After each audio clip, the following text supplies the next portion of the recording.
The childhood of Colonel Robert Hogan. It was a new century. It had just arrived, and things in the good old USA were changing quickly. Just 2 years ago, the Wright brothers had made history with making a short flight at Kitty Hawk, changing life forever. Marge and Bill Hogan were looking forward to the birth of their first child. The baby is due to come sometime during the month of April, and they were getting ready for the big day. They lived in the city of Cleveland, Ohio. It was a working-class neighborhood. The house was modest, but was well-loved and cared for. Bill was a sheet metal worker in the city, and Marge was known for her beautiful items that she knitted and crocheted for friends and extra money. Early in the evening of the 14th of April, Marge became aware of some lower back pain, so she sent for her sister. Her sister was well known for assisting in the birth of many babies in the town, and she wanted to make sure that her sister was there for the delivery. Bill at the time was accustomed to doing nothing. Men were not allowed in the bedroom, so he could not do nothing but pace back and forth until the child was born. He thought that he was going to put a hole in the rug. Finally, after 10 hours of hard labor, a bouncing, healthy boy was born, weighing in at 8 pounds and 22 inches at length. It was the early morning hours of the 15th of April, and Bill had his son, and his life would never be the same.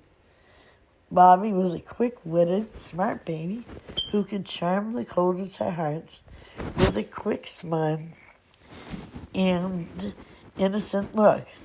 From just a very young age, Bobby took a liking to the airplane. He played with his modest airplanes. He could be seen working or making improvements at a very young age. This was the year they get his first airplane takeoff that he was able to watch in his hometown, and then from then on, it kept his interest. When Bobby turned 2, he had a baby brother, Dennis born, and the two of them were known to get into trouble together. They were very close and did loads of things together until he died from the Spanish flu in the pandemic of that time. It was often said that if you saw one Hogan boy, the other one was somewhere close behind. One day, the boys were down by the riverbank thinking about swimming when they spotted 3 girls in the water. Dennis wanted to, leave, but not Bobby. Quietly, they went down to this riverbank and grabbed the girls' clothes. They hid them behind a rock and then climbed back up on the riverbank. Sure enough, the girls came out of the water in the raw, and to find that their clothes were no longer in the bush. They had small towels, but they couldn't go anywhere. They didn't have any clothes.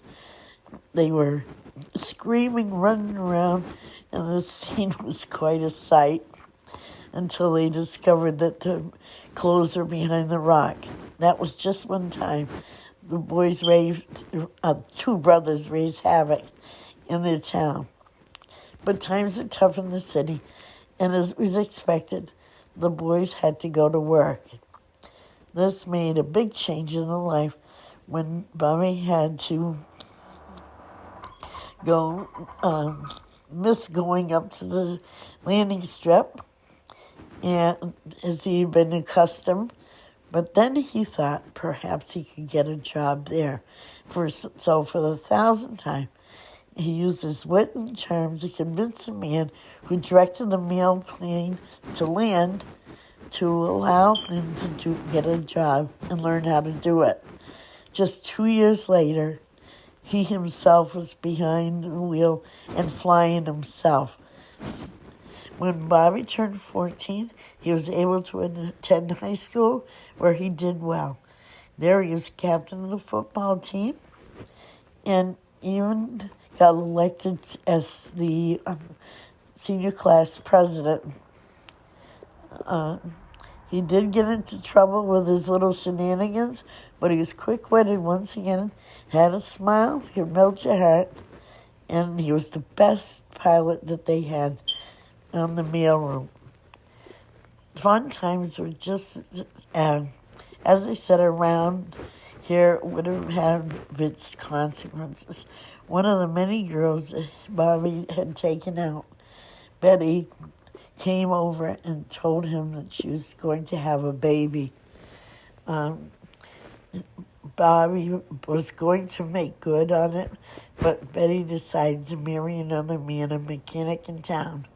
And it was at that time he decided it was time to leave.